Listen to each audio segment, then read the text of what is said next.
الحمد لله رب العالمين والعاقبة للمتقين والصلاة والسلام على رسوله النبي الكريم أما بعد أعوذ بالله من الشيطان الرجيم بسم الله الرحمن الرحيم والوزن يومئذ الحق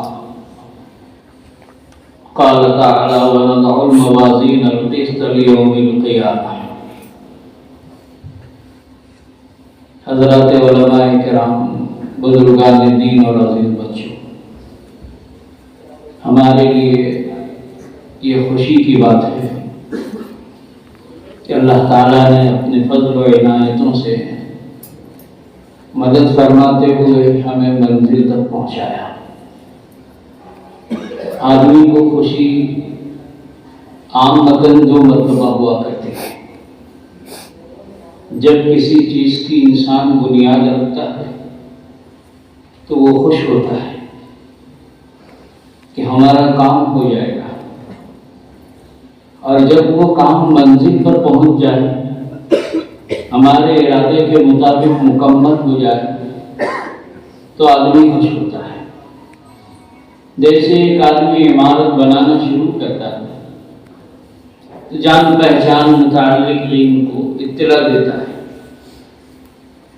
پھر کبھی کسی کو بلا لیتا ہے اور اس سے دعا کرواتا ہے، اپنی حیثیت کے مطابق لوگوں کو کچھ کھلاتا پلاتا ہے. یہ متوقع اور امید پر انسان خوشی کا اظہار کرتا ہے کہ آج میں گھر کی بنیاد ڈال رہا ہوں، انشاءاللہ گھر بن جائے گا، عافیت سے رہنا ہو جائے گا. اور جب گھر مکمل بن جاتا ہے تو پھر آدمی خوشی کا اظہار کرتا ہے، افتتاح کے لیے کسی کو بلاتا ہے، اپنی حیثیت کے مطابق کھانا بنا کر بھی کچھ لوگ کھلاتے ہیں. یہ خوشی یقینی بات پر ہوا کرتی کہ اب گھر طے ہو، مکمل ہو. ہم لوگ بھی جب ابتدائی سال میں آئے تھے تو خوش تھے کہ آخری سال ہے، نصاب مکمل ہو جائے گا، دنیا ہمیں مولوی کے نام سے یاد کرے گی، اور حقیقت یہ ہے کہ قرآن اور حدیث کو ہم ایک درجے میں پڑھ لیں گے. یہ ایک خوشی تھی جو ایک امید پر قائم تھی. اللہ تعالیٰ نے مدد فرمائی اور اختتام تک پہنچ گئے. گویا آج ہمارے اس سال حدیث پڑھنے کا یہ آخری دن ہے. ہم نے کتاب پڑھی. طالب علموں نے دو اعتبار سے حدیث کی کتابوں کی عبارتیں پڑھی ہے. اکثر طالب علم نے اپنے سلسلہ سند اتصال کو امام بخاری رحمۃ اللہ علیہ کی طرف منسوب کر کے پڑھ دیا.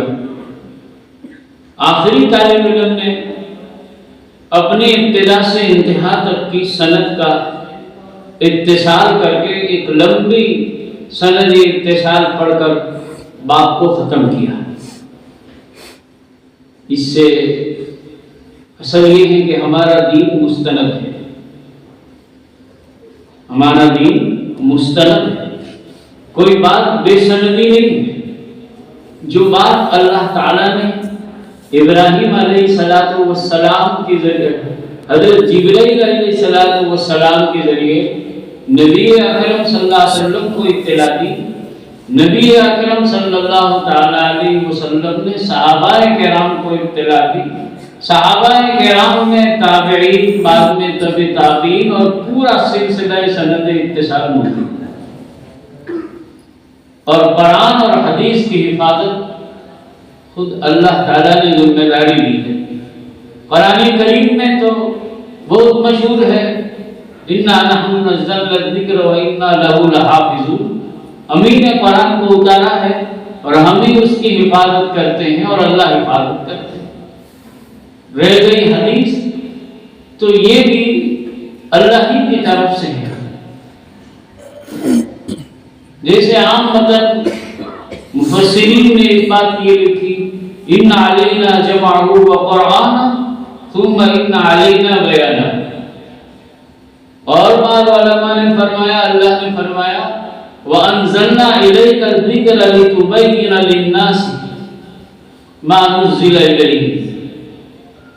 قرآن میں الفاظ بھی اللہ کے، معانی بھی اللہ کے، قرآن کے الفاظ بھی اللہ کی طرف سے اور معانی بھی اللہ کی طرف سے، اور احادیث میں معانی تو اللہ کی طرف سے ہوتے ہیں، الفاظ نبی اکرم صلی اللہ تعالی علیہ وسلم۔ اسی لیے قرآن کریم کو وحی متلو کہا جاتا ہے اور حدیث پاک کو وحی غیر متلو کہا جاتا ہے۔ بڑے طلبہ جانتے ہیں کہ وحی متلو کے مطالب میں ایک مطلب یہ لکھا کہ یہ قرآن نماز میں پڑھا جاتا ہے، حدیث نماز میں نہیں پڑھی جاتی، یعنی قیام میں جو قرآت ہے اس قرآت کی جگہ کوئی آدمی بجائے سورہ فاتحہ یا آیت قرآنی کے علاوہ کوئی آدمی کوئی حدیث پڑھ کر یہ سمجھے کہ میں قرآت کا حق ادا کر چکا، تو یہ نہیں ہے، اس کی نماز صحیح نہیں ہوگی۔ تو قرآن کریم کو وحی متلو کہا اور احادیث پاک کو وحی غیر متلو کہا۔ لیکن علماء نے لکھا ہے کہ جیسے قرآن پڑھنے کا ثواب ہے، حدیث پڑھنے کا بھی ثواب ہے۔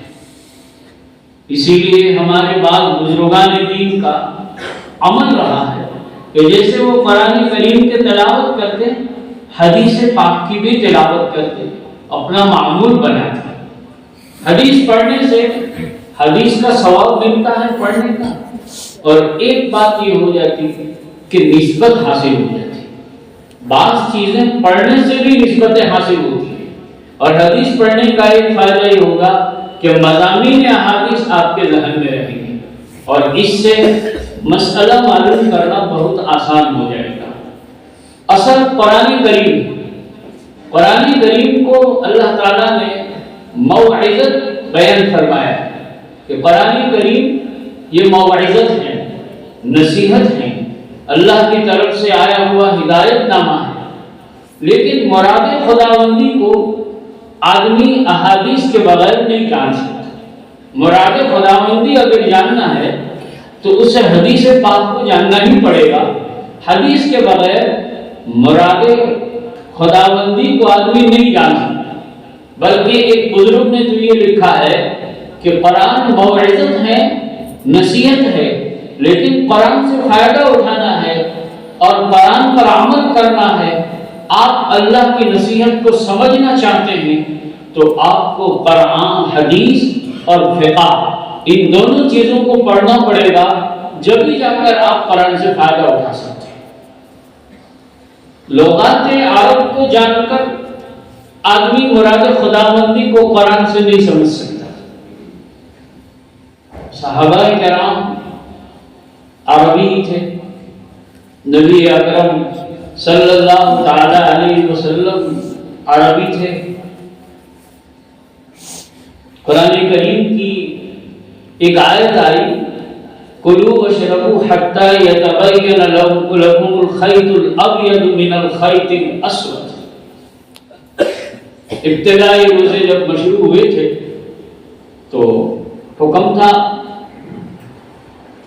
کہ صبح صادق کے وقت کھا لو اور پھر غروب آفتاب کے وقت افطار کر لو، پھر اس کے بعد آدمی کھا پی سکتا ہے، لیکن جب سو گیا تو ختم، اب دوبارہ روزہ شروع۔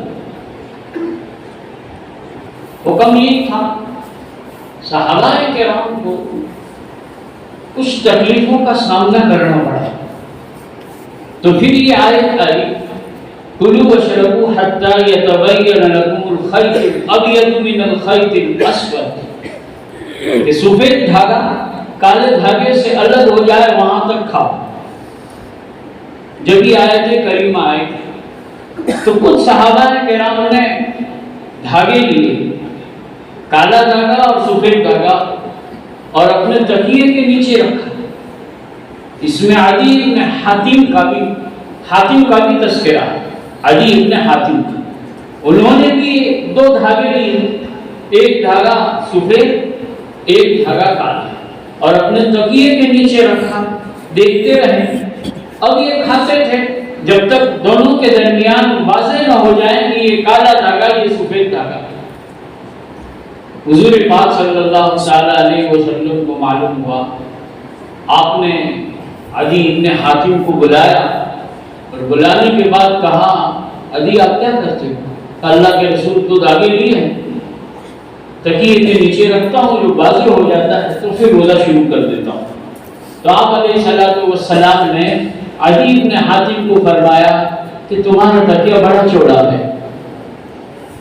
یہ مراد نہیں ہے, مراد یہ ہے کہ آفتاب کے غروب ہونے پر روزہ ختم ہو جاتا, اب تم کھا پی سکتے ہو, اپنی بیوی سے تعلق رکھ سکتے ہو صبح صادق تک, اور صبح صادق کے بعد صبح جب صادق ہو گیا وہاں سے روزہ شروع ہوتا ہے. تو قرآن کریم کی آیت کلوا واشربوا حتی یتبین لکم الخیط الابیض من الخیط الاسود, صحابہ عربی تھے, لغات کو جانتے تھے, اس کے جانے کے باوجود قرآن کریم کو سمجھنے میں ان سے مغالطہ ہوا. نبی اکرم صلی اللہ تعالی علیہ وسلم نے اس آیت کریمہ کی تشریح بھی بیان کی اور صحابہ کے سامنے بات رکھی کہ یہاں کالا دھاگا اور سفید دھاگے سے کیا مراد ہے. کالے دھاگے سے مراد رات ہے اور سفید دھاگے سے مراد صبح صادق ہے, کہ جب صبح صادق ہو جائے روزہ شروع ہو جاتا ہے. یہ حضور پاک صلی اللہ علیہ وسلم نے تعلیم دی.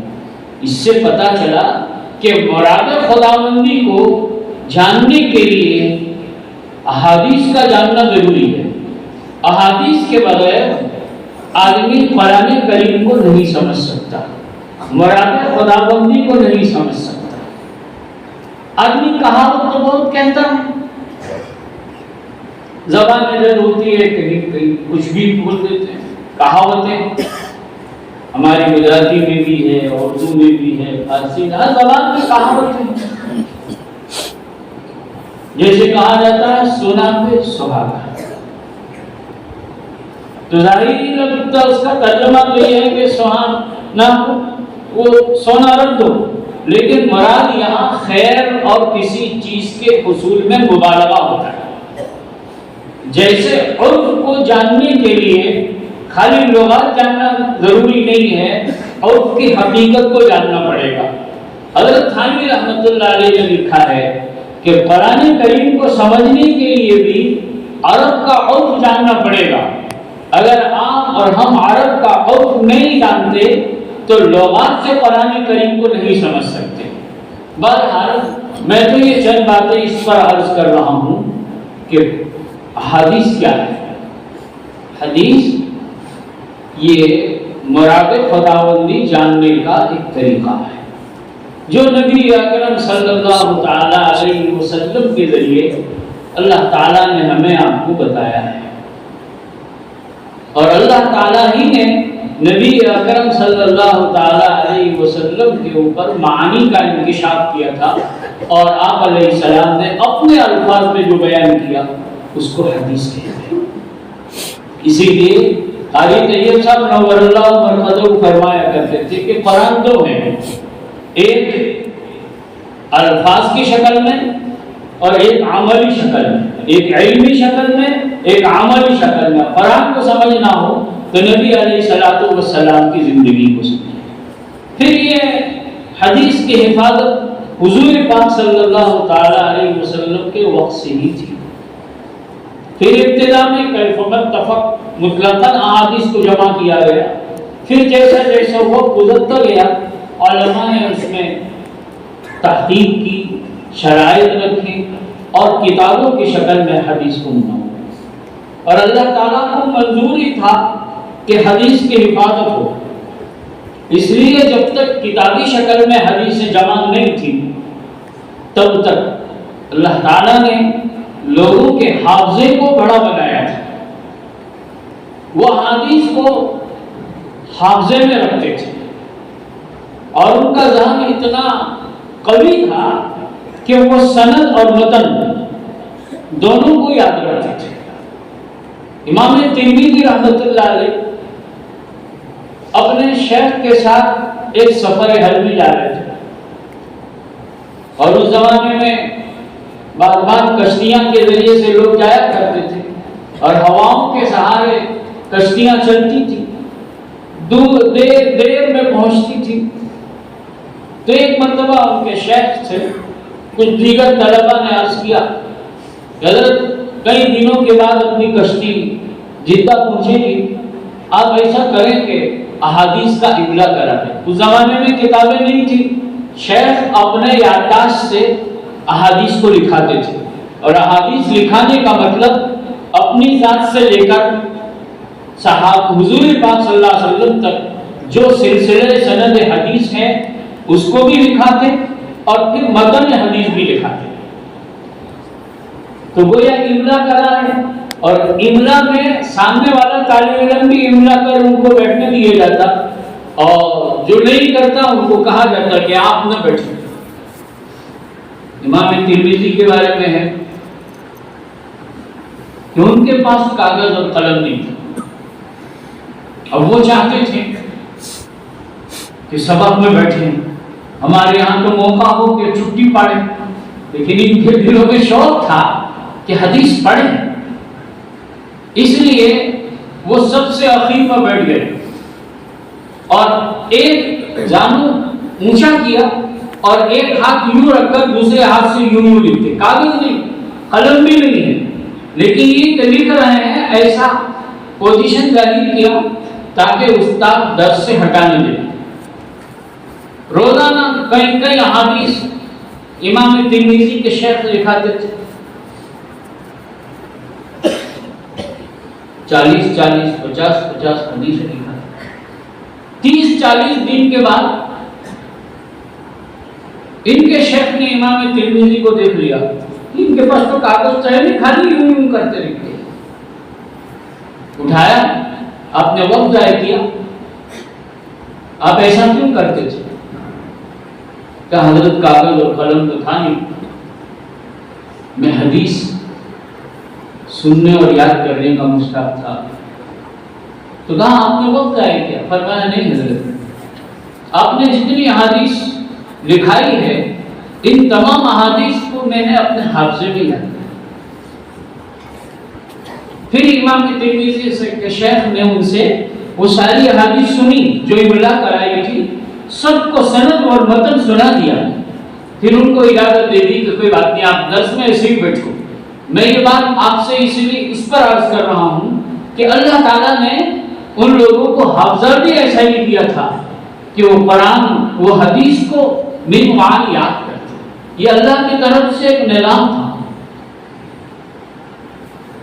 امام ابو داؤد کے بیٹے جب بغداد گئے، اور وہ خود بھی محدث تھے، محدث کے بیٹے تھے، لوگوں نے چاہا کہ ان سے کچھ حدیثیں سنی جائے، تو ان سے عرض کیا کہ حضرت آپ آئے ہیں، آپ کچھ حدیث سنا دیں۔ تو انہوں نے بات عرض کی کہ میں بیان اور کاپی نہیں لایا ہوں، جس کاپی میں اور جس بیان میں حدیث لکھی ہوئی ہے وہ نہیں لایا ہوں کتابچہ۔ تو لوگوں نے تعجب کا اظہار کیا، عجیب بات ہے، آپ محدث ہیں۔ ان کے بیٹے نے دیکھا کہ لوگوں کے دلوں میں کچھ ناراضگی ہے، تو منبر پر بیٹھ گئے اور پوری ابو داؤد ان کو سنا دی۔ یہ اللہ کی طرف سے نظام تھا، جیسے اللہ کی طرف سے ایک نظام یہ ہے کہ الفاظ قرآن صحابہ کرام کے سینے میں جمع ہو گئے، اور قرآن ایک وقت تک سینے میں رہا، پھر باقاعدہ حضرت ابو بکر کے زمانے میں لکھا گیا، حضرت عثمان غنی کے زمانے میں لکھا گیا۔ اس طرح حدیث پاک کی ابتدا میں حافظے کے ذریعے حفاظت کی گئی، اور پھر اس کے بعد کتابی شکل میں ہے۔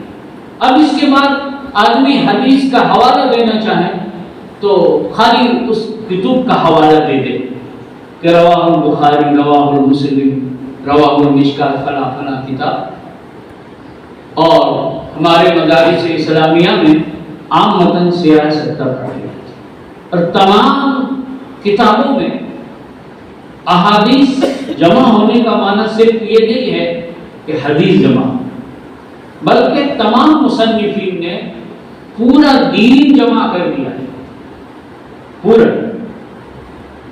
الگ الگ ابواب ہیں، ابتدا اور انتہا کے طریقے تمام محدثین اور مصنفین کے طریقے الگ الگ رہے ہیں، لیکن سب نے سب احادیث کو جمع کر دیا ہے، اور ان کو سیاستہ اور صحیح حدیث کے لیے 6 کتابیں جو کہا جاتا وہ اس لیے نہیں ہے کہ انہی میں صحیح ہے، ان کے علاوہ جو دیگر کتب ہے اس میں صحیح روایتیں نہیں ہے، ایسا نہیں ہے، اور کتابوں میں بھی صحیح حدیثیں ہیں، لیکن ایک معیار کے اعتبار سے جو احادیث لکھی گئی وہ احادیث ان کتابوں میں لکھی گئی ہے،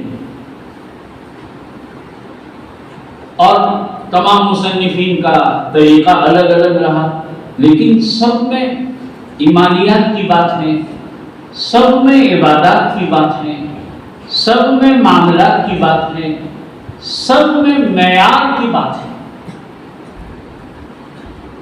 کہ آپ دین میں معیار کس کو بنائیں گے۔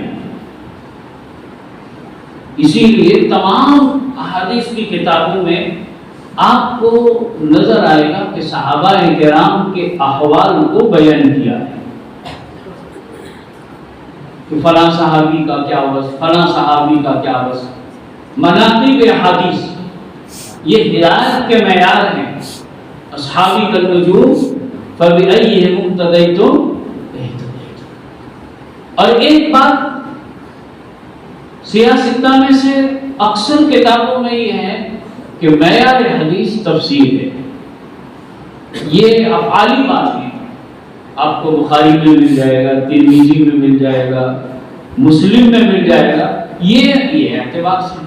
تو میں یاد کر رہا تھا کہ قرآن ایک موعظت ہے، نصیحت نامہ ہے، اس نصیحت سے فائدہ اٹھانا ہو تو ان 2 چیزوں کو ضروری ہے، یعنی احادیث کو پڑھنا اور فقہ کو پڑھنا، تبھی جا کر قرآن سے آدمی فائدہ اٹھا سکتا ہے، قرآن کو نصیحت نامہ بنا سکتا ہے۔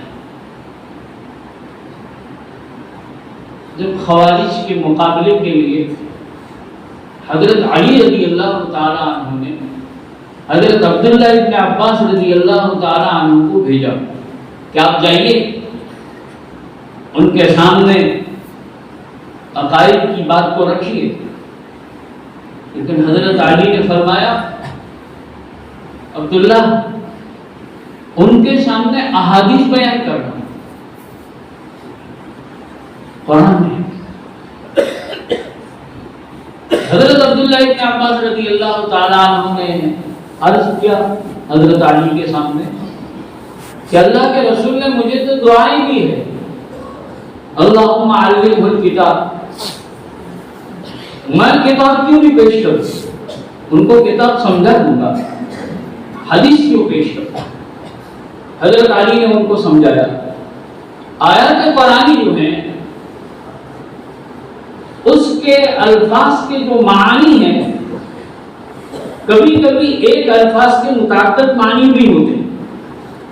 جب آپ قرآن پیش کریں گے، آپ ایک معنی کو لے کر پیش کریں گے، وہ دوسرا معنی لے گا، لیکن آپ حدیث پیش کریے، اس میں قرآن کے مرادی معنی ہیں، جب آپ پیش کریں گے وہ ادھر ادھر نہیں جا سکیں گے۔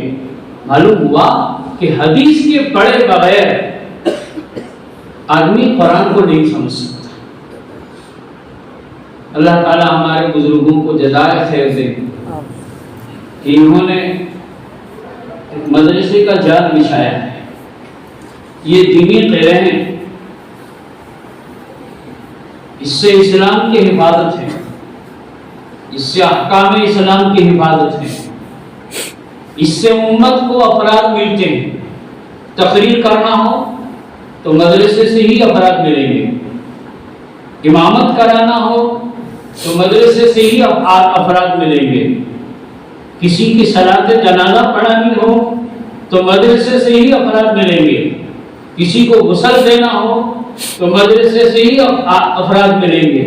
حالات آ جائیں گے اس میں کس طرح نماز پڑھنا، کیا کرنا، اگر اس بات کو اگر آپ کا جاننا ہو تو مدرسے سے ہی افراد ملیں گے، یہیں سے پروڈکٹ تیار ہو کر امت کے سامنے جاتے ہیں۔ اور قرآن اور حدیث میں کون سی جگہ کس طرح ہے، اس کو سمجھنے کے لیے بھی ہمیں مدرسے سے ہی افراد ملیں گے۔ یہ مدرسے ہمارے لیے بڑی نعمت ہے، ہمیں آپ کو سب کو مدرسوں کی قدر کرنا چاہیے. اپنے علاقے یا کسی بھی جگہ جو مدرسہ قائم ہے اس کے لیے دلوں میں جگہ ہونی چاہیے. کمیاں کس میں نہیں ہوتی بھائی؟ کمیاں تو سب میں ہیں. اس کمیوں کو لے کر اس کو مورد تعان بنا دینا کہ تعان کا ذریعہ بنا دینا کہ دیکھو علماء ایسے ہوتے ہیں ویسے ہوتے ہیں. ہم سب کو دوسری نعمتیں ملی، اس نعمت کی طرف ہمارا دھیان نہیں گیا. لوگ کہتے ہیں کہ تبلیغ ہے تو مدرسہ ہے. معاف کرنا، حقیقت یہ ہے کہ مدرسہ ہے تو تبلیغ ہے. مدرسے سے ہی افراد ملے جس نے تبلیغ کا کام شروع کیا. ایسا نہیں ہے کہ ہم تبلیغ میں چلنے والے کو برا کہتے ہیں، یہ معنی نہیں ہے. ایک آدمی نے ایک بہت اچھی بات کی، فرماتے ہیں کہ دین کا کام لوگ کر رہے ہیں. دین کا کام لوگ کر رہے ہیں. کوئی تبلیغ کی شکل میں کر رہا ہے، کوئی تقریر کی شکل میں کر رہا ہے، کوئی خانقاہ کی شکل میں کر رہا ہے، کوئی اور طریقے سے کر رہا ہے، کوئی مدرسہ قائم کر کے دین کا کام کر رہا ہے، کوئی سماجی کام کر رہا ہے. سب لوگ دین کا کام کر رہے ہیں اور سب کو کچھ دینی معلومات ہیں. تو ایسا تو نہیں کہا جائے کہ امت مسلمہ دین کا کام نہیں کر رہی ہے. ایسا نہیں ہے. امت مسلمہ دین کا کام کر رہی ہے اور لوگ اس کے لیے جان مال سب کچھ دے رہے ہیں. لیکن افسوس یہ ہے کہ ہر آدمی انفرادی کام کر رہا ہے. کام ہونا چاہیے اجتماعی. اجتماعی کا مطلب یہ نہیں ہے کہ سب اکٹھا ہو جائے. ہر فرد دوسرے فرد کو معین اور مددگار سمجھے. اہل مدرسہ عام لوگوں کو معین اور مددگار سمجھے. یہ اہل مدرسے کا حق نہیں ہے کہ وہ کہتے ہیں کہ عوام کا نام ہے. ہمارے بزرگوں کے یہاں ان کی قدر و قیمت تھی. میں سنایا کرتا ہوں کلاس میں اکثر. ہمارے شیخ محمد رضا اجمیری نور اللہ مرقدہ وبرد اللہ مرجعہ، بارش کے دنوں میں اگر بارش نہیں ہوتی تھی تو حضرت والا سبق روک کر باقاعدہ بارش کے لیے دعا کرتے تھے. یہ کیوں؟ فرماتے تھے بارش آئے گی، غلہ پیدا ہوگا، غلہ مدرسے میں آئے گا، طلبہ کا نظام چلے گا، مدرسہ باقی رہے گا. میں یاد کر رہا ہوں کہ سب لوگ خدمت کر رہے ہیں بھائی، لیکن مصیبت یہ ہے کہ شیطان نے ہمارے دل میں یہ ڈال دیا کہ میں اچھا وہ خراب، میں اچھا وہ خراب. ہر فرد ایسا سمجھ رہا ہے، حالانکہ ہر فرد کو یعنی ہر لائن کے لوگوں کو دوسرے لائن کے لوگوں کو اپنا سمجھنا چاہیے. اگر یہ اجتماعیت ہوتی تو دین میں دوبالا ہوتا، آپس میں ٹکڑیاں نہیں ہوتی. امام اوزاعی رحمۃ اللہ علیہ فرماتے ہیں کہ صحابہ کرام چند چیزوں میں بڑا خیال رکھتے تھے. نمبر 1 لزوم الجماعت، اجتماعیت کو لازم پکڑے تھے. وہ انفرادیت والی بات نہیں کرتے تھے. ہم دیگر ہیں، میں بھی میں ہوں، ایسا نہیں کرتے تھے. اجتماعیت کو کرتے تھے. نمبر 2 اتباع سنت کو کرتے تھے. نمبر 3 تلاوت قرآن کو کرتے تھے. نمبر 4 مجاہدہ فی سبیل اللہ، اللہ کے راستے میں اللہ کے احکام کو ادا کرنے کے لیے انتھک کوشش کرتے تھے، چاہے پھر نماز کے باب میں ہو، روزے کے باب میں ہو، سب کے باب میں. میں یہ عرض کر رہا تھا کہ بھائی دینی حفاظت کا ذریعہ یہ ایک مدارس اسلامیہ ہے. دینی حفاظت کی ترویج، دینی احکام کی ترویج یہ تبلیغ کے ذریعے ہے. ہر ایک دوسرے کے معین اور مددگار ہیں اور اس کے ذریعے دین کی اشاعت ہوتی ہے، دین کا بقا ہوتا ہے. تو احادیث سمجھنا بہت ضروری اور فقہ سمجھنا بھی بہت ضروری. جو آدمی فقہ سے منہ موڑ لیتا ہے وہ ادھر ادھر چلا جاتا ہے۔ بعض مقامات میں سوائے اجتہاد کرنے کی کوئی راہ نہیں ہوتی۔ جو لوگ یہ سمجھتے ہیں کہ اجتہاد اور قیاس کی ضرورت نہیں ہے وہ لوگ بھی صحیح نہیں ہیں۔ اسی لیے ہمارے علماء نے فرمایا اصول فقہ 4 ہے: قرآن کریم، سنت رسول اللہ، اجماع امت اور قیاس۔ سب کو سمجھنا پڑے گا، سب کو جاننا پڑے گا۔ صرف قرآن کو پڑھو گے، حدیث نہیں پڑھی دین نہیں سمجھ سکتے۔ صرف حدیث پڑھی اور قرآن پڑھا، اجماع سے ہاتھ منہ موڑ لیا، اجماع سے ہاتھ ہٹا لیا، آپ کا کام نہیں ہوگا۔ بعض چیزوں میں اجماع کی ضرورت ہے۔ طلبہ جانتے ہیں جنہوں نے سراجی پڑھی، بعض احکام میراث صرف اجماع سے ثابت ہے۔ بہرحال یہ اللہ تعالیٰ کا شکر اور اس کا احسان ہے کہ اللہ تعالیٰ نے ہم سب کو ایک جگہ اکٹھا کر دیا، قرآن اور حدیث پڑھنے کے مواقع عطا فرمائے۔ پھر ہمارے بزرگوں کے طریقوں میں ایک طریقہ یہ بھی ہے کہ سال کے اختتام پر سب کو جمع کرتے ہیں اور آخری حدیث کا ایک درس جس میں عوام کی بھی رعایت اور کچھ خواص کی بھی رعایت سنا جاتا ہے۔ بولنے والا بھی اپنے آپ کو مخاطب کرتا ہے، سننے والے بھی سمجھتے ہیں کہ ہم سب مخاطب ہیں۔ بہرحال یہ طریقہ ہے۔ اور پھر بخاری شریف کو ختم کرنے کا ایک طریقہ یہ بھی تھا کہ صرف تلاوتاً پڑھا جاتا، کوئی آدھا پارہ پڑھتا، کوئی پورا پارہ پڑھتا۔ 30 پارے ہیں، سب کو الگ الگ پڑھتے۔ جہاد میں روانہ ہوتے اس سے پہلے بھی پڑھتے تھے۔ کوئی اپنا اہم میں کام ہوا اور کام پورا ہوا نظر نہیں آتا تھا تو اس کے لیے بھی پڑھتے تھے۔ اور علماء نے فرمایا مغارب کے علماء اس کو کثرت سے، پھر مشارق کے علماء نے بھی اس کو استعمال کیا، لیکن یہ اس شکل میں عامتاً کہ سال بھر میں مدرسے میں اس کی تلاوت ہوتی ہے، پڑھا جاتا ہے، اور اخیر میں جا کر یکجائی طور پر طلبہ کچھ حدیث کو، آخری حدیث کو پڑھتے ہیں اور پھر اس پر کچھ بات کر کے اجتماعی دعا کی جاتی۔ چونکہ ختم بخاری پر دعا قبول ہوتی ہے، لوگوں کے تجربے ہیں، اسی لیے اس پر بڑا اعتماد کر کے لوگ شریک بھی ہوتے ہیں۔ اللہ تعالیٰ سب کی مرادیں اپنے فضل سے پوری فرمائے۔ ہم طلبہ نے سال بھر جو سیاستہ کی کتابیں پڑھی ہیں، اکثر جگہ آپ نے اپنے اساتذہ سے جہاں سند پڑھی وہاں متن بھی پڑھا۔ سند وہی ہے کہ صاحب کتاب سے لے کر نبی اکرم صلی اللہ علیہ وسلم تک کتنے واسطے ہیں، ان سب واسطے کو بھی آپ نے سنایا اپنے اساتذہ کو۔ کہیں 3، کہیں 4، کہیں 5، کہیں 6، زیادہ سے زیادہ 7 واسطے، اس سے زیادہ نہیں ہے۔ چونکہ صاحب کتاب سے لے کر حدیث تک، یعنی نبی اکرم صلی اللہ علیہ وسلم تک کے جو واسطے ہیں اس کی بات میں عرض کر رہا ہوں۔ اور پھر متن پڑھا، اور صرف آپ نے متن نہیں پڑھا بلکہ متن کے معانی بھی آپ کو استاد نے بتایا، متن کے معانی بتایا کہ اس متن کا کیا مطلب، اس متن کا کیا مطلب۔ نبی اکرم صلی اللہ تعالی علیہ وسلم نے یہ جملہ ارشاد فرمایا ہے، اس کا کیا مطلب۔ آپ صلی اللہ علیہ وسلم کی حدیث ایک آپ پڑھی، سب پڑھ چکے، جس میں آیا انصر اخاک ظالما او مظلوما، ظالم اور مظلوم کی مدد کرو۔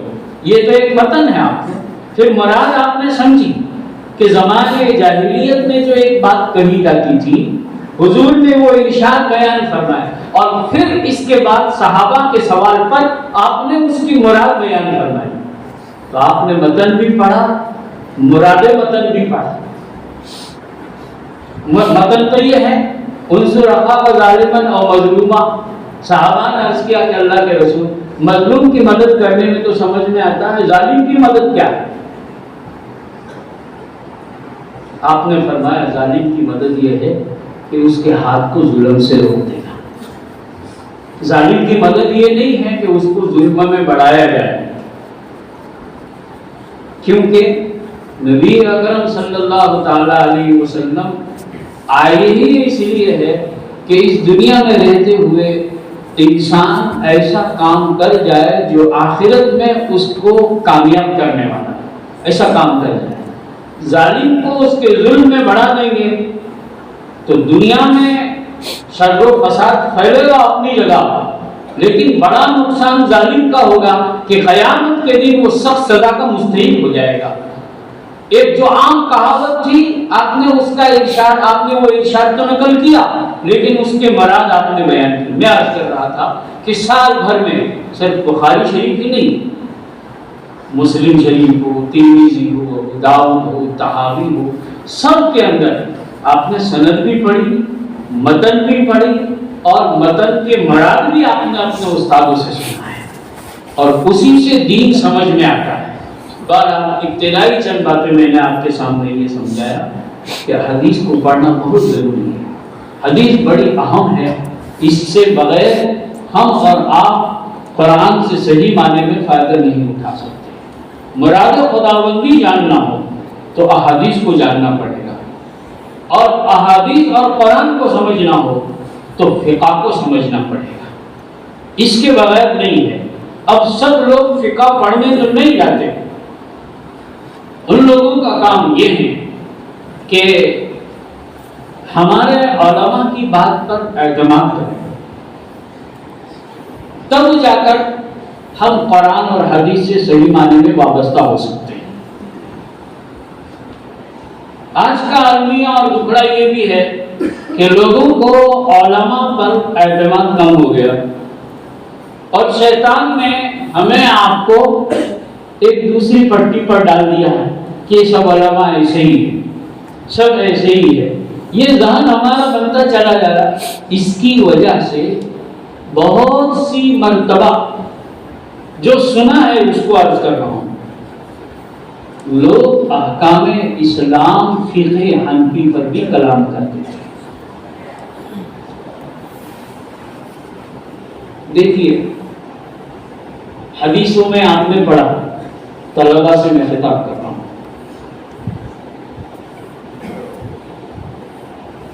کہ نماز کو جمع کے ساتھ پڑھ سکتے کہ نہیں، جس کو جمع حقیقی کہا۔ عصر کو ظہر کے وقت میں پڑھ لینا، عشاء کو مغرب کے وقت میں پڑھ لینا، اس کو جمع حقیقی کہتے ہیں۔ احادیث کو کھنگال کر امام اعظم ابو حنیفہ رحمۃ اللہ علیہ نے مراد حدیث یہ بیان فرمائی کہ حج کے میدان میں تو جمع حقیقی کریں وزن شرائع ہے، باقی مقام میں جمع حقیقی مراد نہیں ہے، جمع صوری مراد ہے۔ یہی باتیں امام بخاری نے بھی بیان فرمائی، اس کی روایتیں امام ترمذی نے بھی بیان فرمائی، امام مسلم نے بھی بیان فرمائی۔ امام اعظم ابو حنیفہ رحمۃ اللہ علیہ قرآن اور حدیث کو سمجھنے میں بہت آگے ہیں، اسی لیے ہم لوگوں نے امام اعظم کا دامن تھاما ہوا ہے۔ اب بات چلی تو اب بعض لوگ ایسا کہنے لگے کہ یہ بات صحیح نہیں، حالانکہ وہ ہے حنفی۔ بات یہ ہے کہ علماء کی بات پر اعتماد نہیں رہا، ظاہری حدیث پڑھی، کچھ لوگوں نے بات بڑھائی، ہم نے وہ سن لیا کہ وہ اردو میں اور گجراتی میں بخاری شریف موجود ہے، اس میں ہے نا۔ میں عرض کر رہا تھا متن حدیث اور مراد حدیث دونوں کو ہم اور آپ سمجھیں گے، قرآن اور قرآن کی مراد، ان سب چیزوں کو سمجھیں گے تب دین پر کم عمل کر سکتے ہیں۔ اس کے لیے بہت ضروری ہے کہ ہم قرآن کو جہاں پڑھیں، قرآن کو جہاں سمجھیں، وہاں احادیث کو بھی سمجھیں، وہاں فقہ کو بھی سمجھیں۔ اللہ تعالیٰ کا شکر اور احسان ہے، ہمارے بڑوں کا ایک صدقہ جاریہ ہے کہ اللہ تعالیٰ نے ان کے دلوں پر جو ڈالا تھا اس کو باقی رکھ کر الحمدللہ جگہ جگہ مدارس ہیں، اور مدارس میں یہ بات پڑھائی جاتی ہے۔ بس بات اتنی سی ہے کہ ہمیں آپ کو ان مدارس کی قدر ہونے کی ضرورت ہے، بلکہ جیسے میں نے عرض کیا تمام دینی کام کرنے والوں کے لیے ایک دوسرے کے دل میں جگہ ہونی چاہیے، ایک دوسرے کی اعانت اور مدد ہونی چاہیے۔ اللہ تعالیٰ اس کی توفیق عطا فرمائے۔ بہرحال مصنفین احادیث نے اپنی اپنی حیثیت سے کتابیں لکھی. امام بخاری رحمۃ اللہ علیہ نے بھی اپنی کتاب میں احادیث کو جمع فرمایا. سب جانتے ہیں امام بخاری نے کتنی محنتیں کی، کیا کیا طریقہ اپنایا، اور اسی لیے اللہ تعالیٰ نے ایک خاص اس میں وزن رکھا ہے کہ اگر کوئی آدمی اپنے مراد کے لیے اس کی عبارت پڑھ کر دعا کرتا ہے تو اللہ تعالیٰ اس کی برکت سے مرادوں کو پوری فرماتے ہیں. ابتدا میں امام بخاری نے بدء الوحی سے شروع کیا، جس میں اشارہ ہے کہ دین میں معتبر خالی عقل نہیں ہے، دین میں معتبر وحی ہے، کہ اللہ کی طرف سے جو وحی آئی ہے اور وہی سے جو بات ثابت ہوتی ہے وہی معتبر ہے، خالی عقلی باتیں نہیں. بعض مرتبہ عقل انسان کو شریعت کی بہت سی باتوں کے انکار کی طرف لے جاتا ہے، اس لیے کہ عقل کی بات تو یہ ہے کہ سمجھ میں آوے اس کو مانو، جو سمجھ میں نہ آوے اسے نہ مانو. اور قرآن اور حدیث وہ ہیں اور شریعت وہ ہیں کہ جہاں عقل اپنا ہتھیار رکھ دے وہاں صادق مصدوق صلی اللہ تعالی علیہ وسلم جو کہیں اس کو مان لو. اس لیے کہ شریعت بہت ساری باتوں میں علم غیب پر موقوف ہے اور علم غیب کو عقل نہیں سمجھ سکتی.